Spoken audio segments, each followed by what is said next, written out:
학자 이완 목사님 말씀을 오늘 또 여러분들에게 드릴 텐데, 우리 목사님 나오실 때에 우리 한번 두 손 들고 할렐루야로 맞이합시다. 이완 목사님 나오시겠습니다.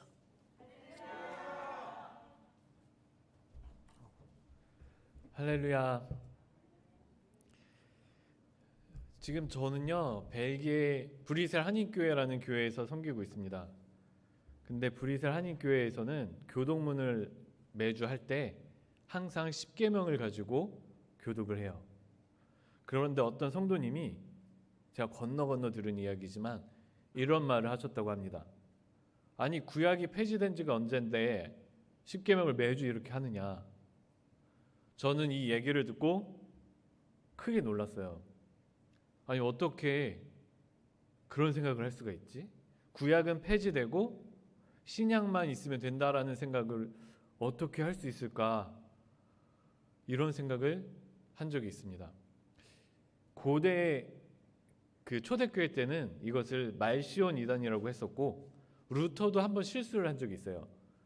그 행위를 강조한 야고보서를 지푸라기 서신이라고 얘기하면서 성경을 지푸라기 서신이라고 이야기한 것을 가지고 많은 사람들이 비판했고, 루터도 나중에 실수했다고 인정을 합니다.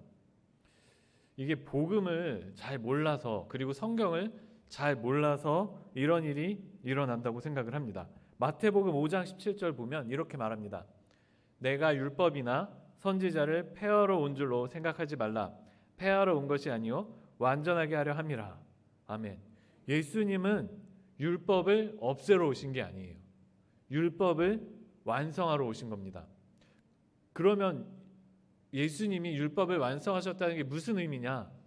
이것을 이해하려면 율법이 무엇인지를 이해해야 우리가 이것을 알 수 있어요. 그렇지 않고 피상적으로 율법을 우리가 이해하면 율법주의적으로 신앙을 가지게 됩니다.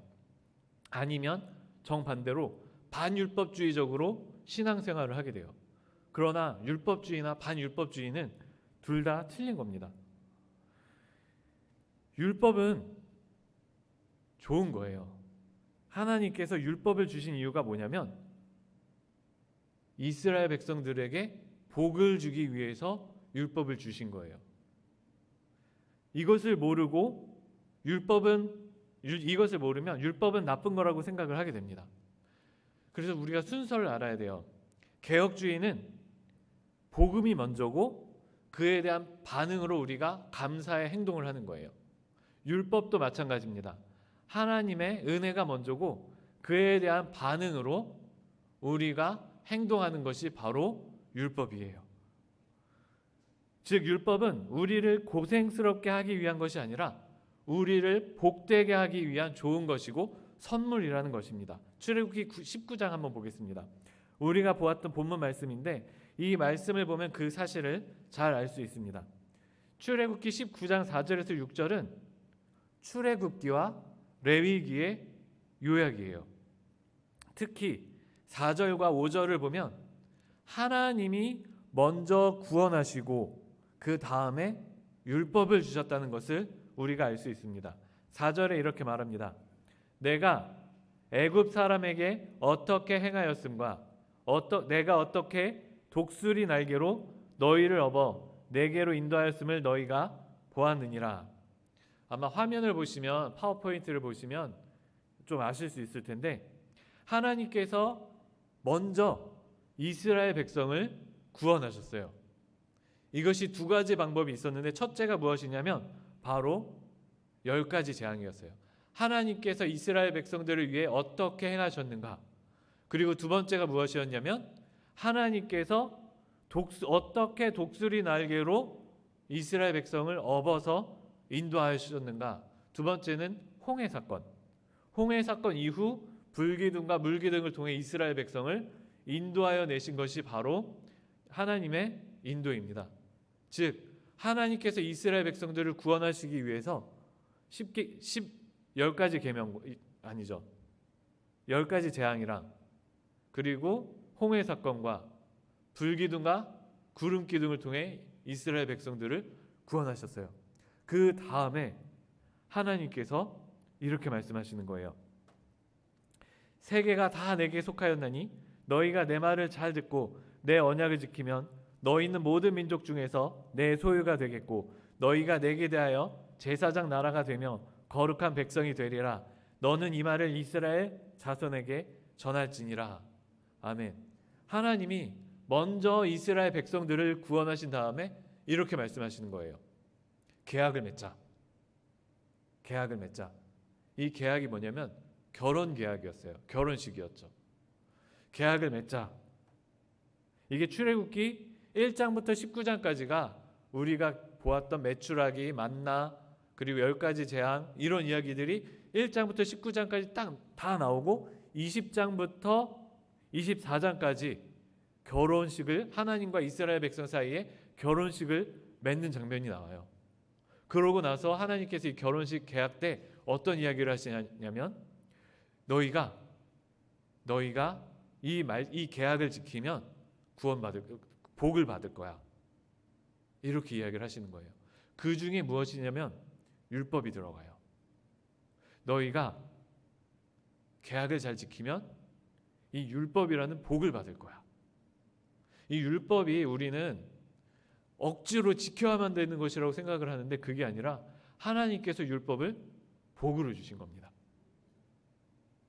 여기서 우리가 알 수 있는 것은 두 가지입니다. 첫째로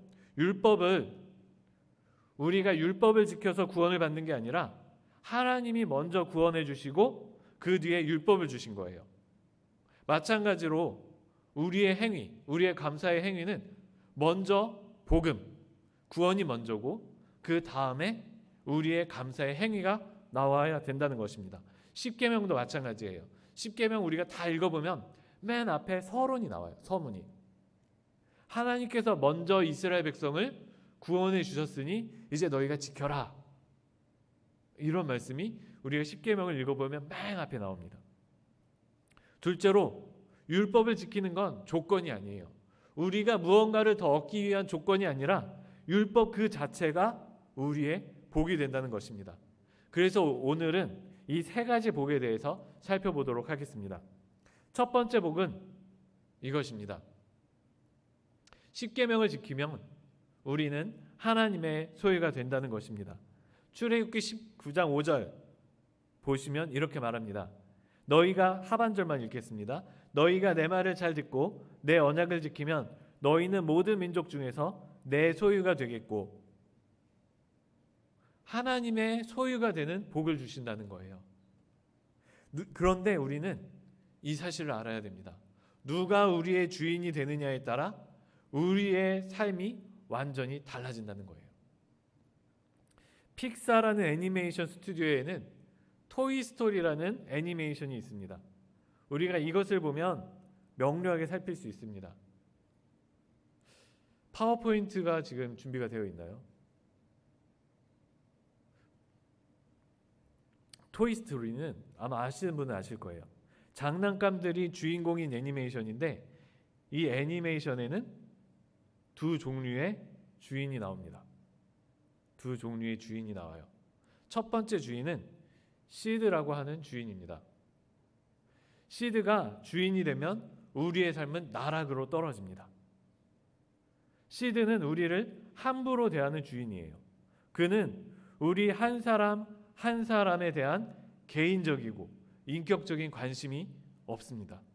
시드에게 있어서 우리는 물건에 불과한 존재입니다.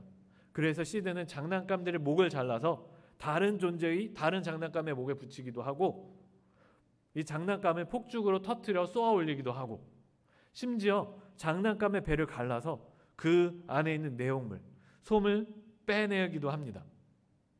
시드에게 있어서 우리는 시드의 즐거움을 채워줄 존재에 불과합니다. 그런데 토이스토리에는 두 번째 주인이 나오는데 바로 앤디라는 아이예요. 앤디는 우리를 사랑스럽게 생각합니다. 우리를 존귀히 여기고 더 나아가 우리를 친구처럼 여깁니다. 앤디가 주인일 때 장난감들은 행복합니다. 그래서 토이스토리를 통해 우리가 알 수 있는 것은 이것입니다. 누가 우리의 주인이 되느냐에 따라 우리의 삶은 극명하게 갈린다는 거예요. 그러니 우리의 주인이 누구냐는 매우 중요한 문제라는 겁니다. 그리고 오늘 첫 번째 복은 이것이에요. 하나님이 우리의 주인이 되어주신다는 거예요. 하나님이 우리를 소유물로 삼아주신다는 거예요. 그러면 하나님이 우리의 주인이 되신다는 게 뭐가 좋냐? 이게 출애굽기 25장부터 40장에 나와요. 25장부터 40장에 하나님께서 우리의 주인이 되기 위해 하나님께서 하신 방법이 굉장히 길게 나옵니다. 우리가 성경을 읽다 보면 출애굽기 25장부터 막힙니다. 재미가 없어요. 왜냐하면 출애굽기 25장부터 성막에 대해서 나와요. 성막을 이렇게 지어라. 엄청 길게 나오고 이걸 다 지나고 났더니 그 뒤에 또 성막을 이렇게 지었다. 똑같은 내용이 계속 나옵니다. 굉장히 지루해요. 그런데 이렇게 성막이 길게 지루하게 나올 수밖에 없는 이유가 있어요. 뭐냐면 성막이 그만큼 중요한 개념이기 때문이에요. 성막이 우리의 복이 되는 하나님의 방법이었기 때문입니다. 하나님이 우리를 소유로 삼아주시고 하나님이 우리의 주인이 되어 주시는데 그 방법이 성막을 통해 나타난 거예요. 성막이 뭔가요? 성막은 텐트예요. 텐트. 쉽게 말하면 천막, 텐트입니다.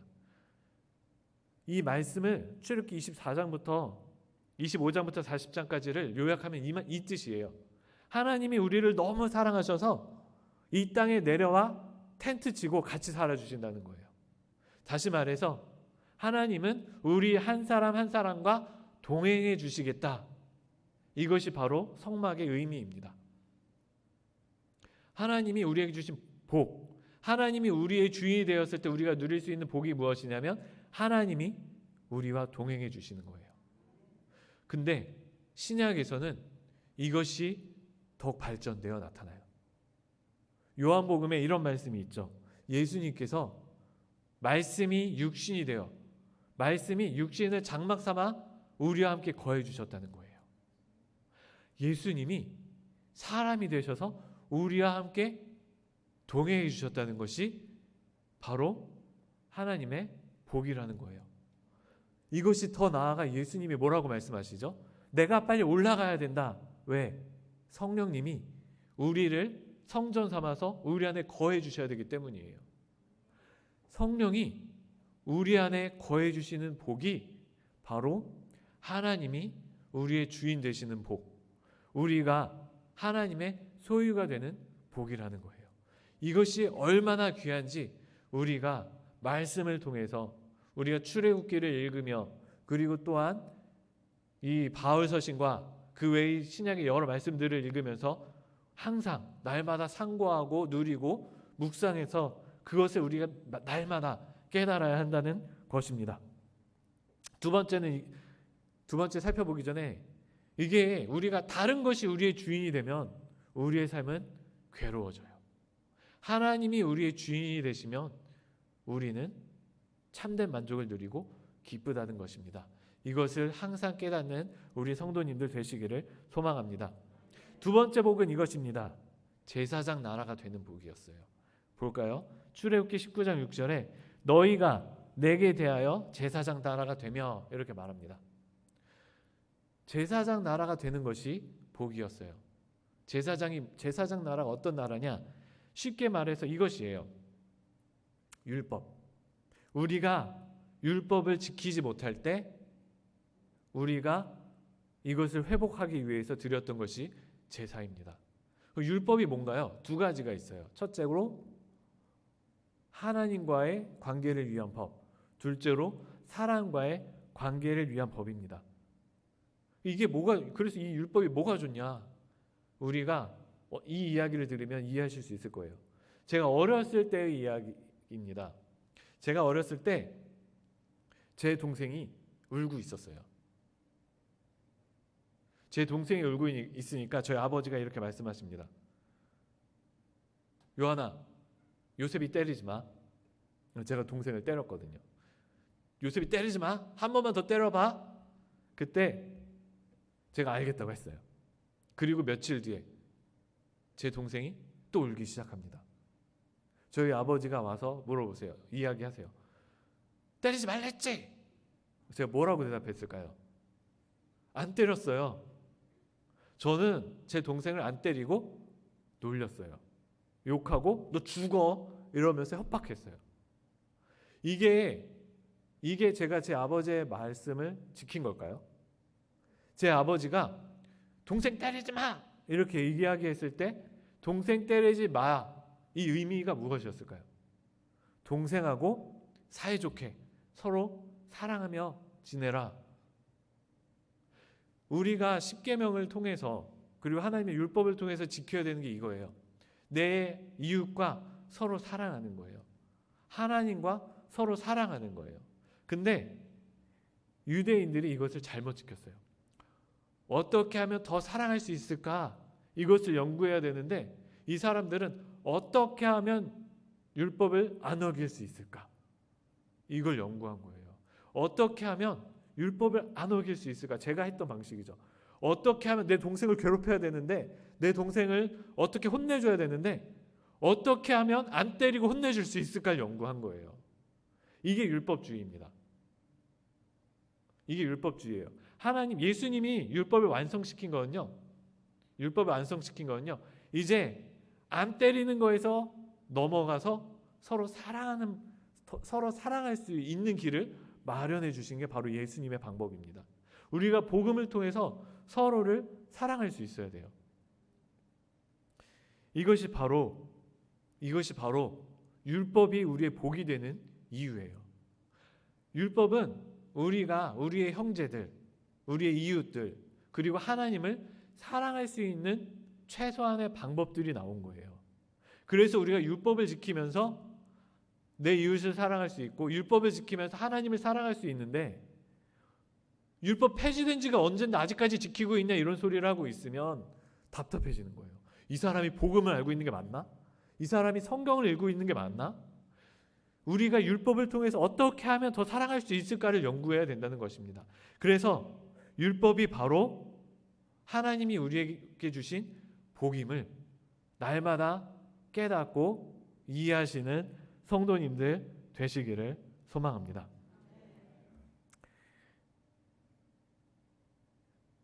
그럼 세 번째는 무엇이냐? 거룩한 백성이 되는 거예요. 그럼 거룩이 뭘까요?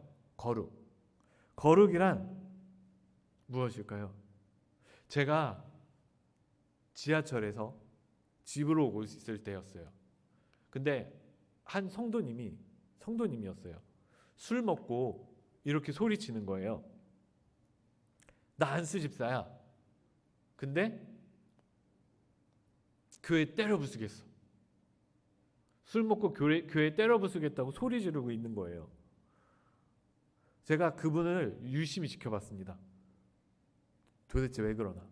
이분이 이렇게 말하는 거예요. 목사, 장로는 못된 놈들이야.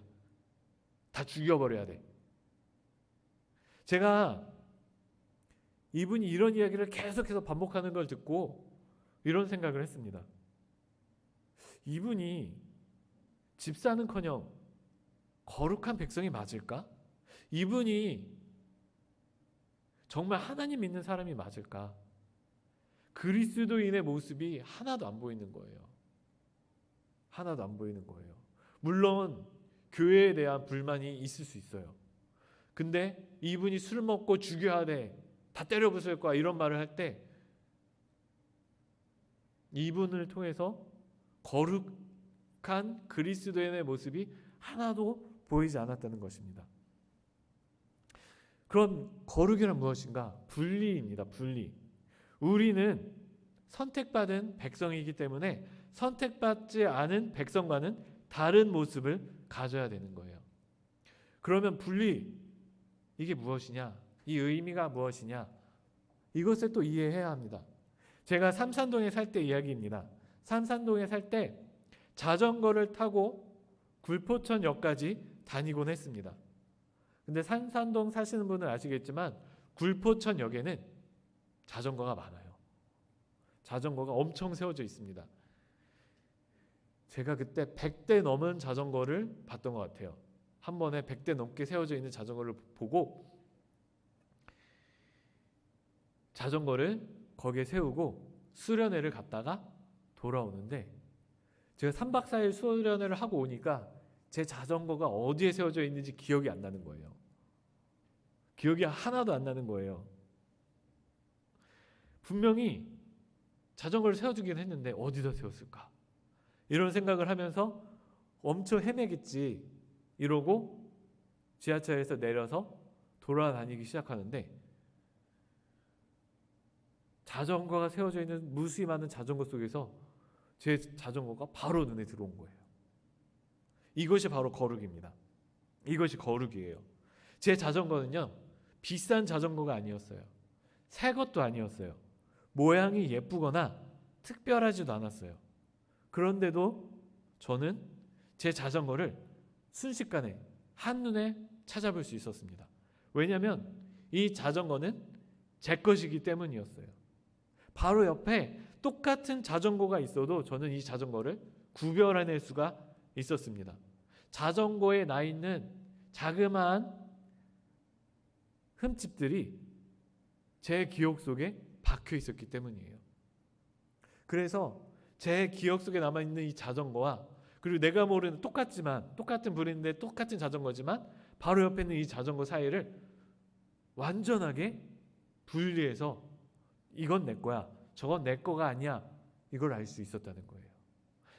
이 자전거가 내게 되었을 때 이 자전거가 무수히 많은 다른 자전거들 가운데에서 특별한 자전거로 받아들였던 것처럼 거룩이란 이것이에요. 내가 특별하고 특출나고 잘생기고 예쁘고 키가 크고 작고 무언가 뛰어난 능력이 있고 부자이고 이런 게 하나도 없을지라도 한번 하나님의 것이 되면, 한번 하나님이 우리를 자기 것으로 삼아주시면 무수히 많은 이 세상 사람들 가운데에서도 하나님은 단번에 나를 구분해서 알아주신다는 거예요. 이것이 바로 거룩입니다. 우리가 특별해서가 아니라 하나님 것이 되었기에 특별한 존재가 되는 거예요. 거룩한 존재가 되는 거예요. 그런데 하나님께서는요, 거룩에 대해서 더 특별한 계획을 가지고 계셨어요. 레위기 11장 45절에 이렇게 말합니다. 나는 너희의 하나님이 되려고 너희를 애굽 땅에서 인도하여 낸 여호와라. 내가 거룩하니 너희도 거룩할지어다. 아멘. 내가 거룩하니 너희도 거룩할지어다. 이게 무슨 뜻이냐? 이게 무슨 뜻이냐면요, 하나님이 거룩하기 때문에 하나님을 닮아서 거룩하라는 거예요. 즉 거룩한 백성이라는 이 복은요, 너희가 거룩한 백성이 되리니 이 복은 하나님을 닮게 될 거라는 복이에요.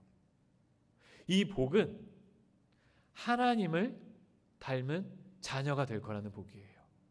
자녀가 될 거라는 복이에요. 특별한 존재가 되는 것을 넘어서 하나님의 자녀가 되는 복. 내가 뛰어나서가 아니라 하나님이 나를 사랑해 주셔서 하나님의 자녀, 하나님을 닮는 자녀가 될 거라는 복입니다. 이제 세 가지 복에 대해서 정리하려고 합니다. 출애굽기는 이스라엘에게 이렇게 약속합니다. 내가 애굽 사람에게 어떻게 행하였음과 내가 어떻게 독수리 날개로 너희를 업어 내게 인도하였음을 너희가 보았느니라. 세계가 다 내게 속하였나니 너는 내 말을 잘 듣고 내 언약을 지키면 너희는 모든 민족 중에서 내 소유가 되겠고 너희가 내게 대하여 제사장 나라가 되며 거룩한 백성이 되리라. 이미 이스라엘을 구원하신 하나님이 이스라엘에게 복을 주십니다. 하나님의 말씀대로 살면 하나님의 소유, 하나님의 제사장 나라, 하나님의 거룩한 백성, 다시 말해서 하나님의 자녀가 되는 복을 주신다는 거예요. 그런데 이스라엘 백성들은 거룩한 백성이 되기를 그렇게 소망했는데 실패하고 맙니다. 그들의 힘으로는 이 거룩한 백성이 되려고 노력을 해도 되지를 못한 거예요. 그런데 신약 백성인 우리는 여기서 끝나는 것이 아닙니다. 베드로전서 2장 9절에 이렇게 말합니다. 그러나 너희는 택하신 족속이요 왕같은 제사장들이요 거룩한 나라요 그의 소유가 된 백성이니 이는 너희를 어두운 데서 불러내어 그의 기이한 빛에 들어가게 하신 이의 아름다운 덕을 선포하게 하려 하심이라. 아멘. 이제 우리는 더 이상 거룩한 백성이 되기를 소망하지 않아요. 왜냐하면 이미 거룩한 백성이 되었기 때문입니다. 우리가 거룩하게 되도록 예수님을 통해 모든 일을 이미 이루게 하셨어요. 우리가 하나님의 말씀을 지키지 못하고 하나님의 언약을 지키지 못하자 예수님께서 대신 하나님의 말씀대로 살아주시고 하나님의 언약을 지키셨어요. 결국 십자가에 달리심으로 이 모든 일을 이루셨습니다. 그래서 우리가 이 사실, 이 복음만 믿으면 이미 거룩한 백성이 되는 거예요. 예수께서 우리를 위하여 대신하신 일 때문에 우리는 연약하고 부족하지만 거룩하게 삼아주신다는 거예요. 여기서 이러한 상황에서 베드로가 우리에게 이렇게 말합니다. 너희가 순종하는 자식처럼 전에 알지 못할 때에 따르던 너희 사욕을 본받지 말고 오직 너희를 부르신 거룩한 이처럼 너희도 모든 행실에 거룩한 자가 되라. 기록되었으되 내가 거룩하니 너희도 거룩할지어다 하셨느니라. 아멘. 이미 우리는 자녀가 됐어요. 이미 우리는 거룩한 자녀가 됐습니다. 이제 여기서 더 거룩한 자녀가 되어야 하는 이유는 하나님을 닮아야 하기 때문이에요. 하나님을 닮아야 하기 때문입니다. 베드로가 이렇게 말해요. 순종하는 자녀가 되라. 자녀가 되라가 아니라 순종하는 자녀가 되라. 구약에는 자녀가 되기 위해 열심히 노력했는데 신약에 들어와서 예수님 때문에 우리가 이제 자녀가 됐어요. 자녀가 됐는데 그 행동은 전혀 자녀답지 않은 거예요. 왕자가 됐는데 그 행동은 거지 같은 거예요. 그런 하나님의 자녀들에게 베드로가 이렇게 말한다는 겁니다. 이제 너희가 자녀가 됐으니 자녀처럼 살아야지. 언제까지 거지처럼 살래? 너는 이미 왕자인데 언제까지 음식을 손으로 먹고 언제까지 바닥에 떨어진 거 먹고 살래? 왕자처럼 영광스럽게 살아야지. 이것이 바로 베드로가 하는 말이에요. 이 이야기를 한번 해보겠습니다. 집안에서 영수증을 잃어버렸다고 한번 생각을 해봅시다. 집안 어딘가에 영수증이 있어요. 50만 원짜리 영수증이 있어요. 이걸 가지고 5분 이상 찾는 분이 계신가요? 10분 이상 찾는 분이 계신가요? 이 영수증이 50만 원이 되지 않는 이상 이 영수증이 아무런 가치가 없는 거예요. 그러면 사람들이 이걸 찾지 않습니다. 영수증 그냥 있나 보지. 잃어버렸어도 찾지 않아요. 그러면 50원을 잃어버렸다고 생각해 봅시다. 이 50원을 얼마나 오래 찾을까요? 저라면 1분 이상 찾지 않을 거예요. 만약에 100원을 잃어버렸으면 어떨까요? 500원. 1000원을 잃어버렸으면 어떨까요? 1000원 정도 잃어버렸으면 한 1, 2분 찾지 않을까? 10,000원 잃어버렸으면 집안에서 10,000원을 잃어버렸다고 해봅시다. 이 10,000원을 잃어버려서 일주일 내내 아무것도 안 하고 10,000원만 찾아다니는 사람이 있으면 어떨까요? 우스워 보입니다. 우스워 보여요. 그러면 1,000,000원을 잃어버렸다고 합시다. 1,000,000원을 찾기 위해서 1년 내내 회사도 안 가고 이것만 찾아다니는 사람이 있어요. 이건 어떤가요? 이것도 우스워 보입니다. 도대체 미친 거 아니야? 이런 말이 절로 나와요. 그러면 100억을 잃어버렸다고 해봅시다. 100억 원. 100억 원을 잃어버렸으면 저라면 이 100억 원 집안에서 잃어버렸으면 이거 찾으려고 평생 집안을 돌아다닐지도 모르겠어요. 100억 원이니까. 제가 평생 바깥에서 일해도 100억 원을 얻지 못하잖아요. 100억 원에는 그만한 가치가 있기 때문에 이렇게 찾는다는 거예요. 그리고 하나님께서 우리를 찾고 계십니다. 우리를 100억 원보다 더 귀하게 여기시는 듯 오랜 시간을 들여서 우리를 찾고 계세요. 1년이 아니라 10년, 20년, 100년, 심지어 벌써 2000년 동안이나 우리를 찾고 계십니다. 다른 사람은 우리를 아무 가치 없는 존재로 여길지 모르지만 하나님께서는 우리를 2000년 동안 찾아도 될 정도로 우리에게 가치가 있다고, 그만큼 우리가 귀한 사람이라고 생각하시기 때문이에요. 우리가 거룩하니까, 우리가 이미 하나님의 자녀가 되었으니까 2000년이나 우리를 찾고 계시다는 겁니다. 근데 여기서 우리가 알아야 될 사실이 있어요.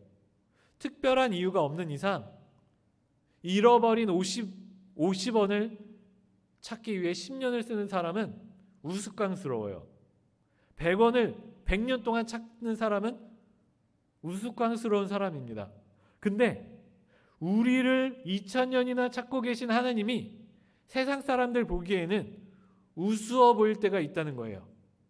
하나님께서 우리를 100억 찾듯이 1000억 찾듯이 찾으시는데 세상 사람들이 우리를 보기에는 우리의 행동이 우리를 50원짜리로 보이게 만든다는 겁니다. 하나님이 우리를 거룩한 자처럼 존귀한 자처럼 찾으시는데 정작 우리는 거룩하지 않은 자처럼 쓸모없는 자처럼 살아가고 있다는 거예요. 이게 바로 교회를 욕먹게 만듭니다. 하나님이 찾으시는 저 사람들이 저 모양인데 하나님이 2000년 동안이나 찾고 계신 저 사람들이 저 모양인데 그 하나님은 그러면 어떤 존재겠냐? 그렇기 때문에 우리는 거룩하게 살아야 합니다. 하나님이 거룩하시기 때문에, 하나님께서 이렇게 우리를 찾으시기 때문에 우리는 거룩한 자처럼, 가치 있는 자처럼, 그리고 하나님의 자녀처럼 살아야 한다는 것입니다. 어떻게 거룩하게 사느냐? 서로 사랑하는 거예요. 예수님이 이렇게 말씀하셨습니다. 너희가 서로 사랑하면 이로써 모든 사람이 너희가 나의 제자인 줄 아느니라. 여기 계신 성도님들은 오늘 하나님의 말씀을 통해서 먼저 구원해 주시는 하나님이 우리에게 주신 세 가지 복을 하나하나 다 깨달아 그 복을 날마다 누리는 성도님들 되시기를 소망합니다. 기도하겠습니다.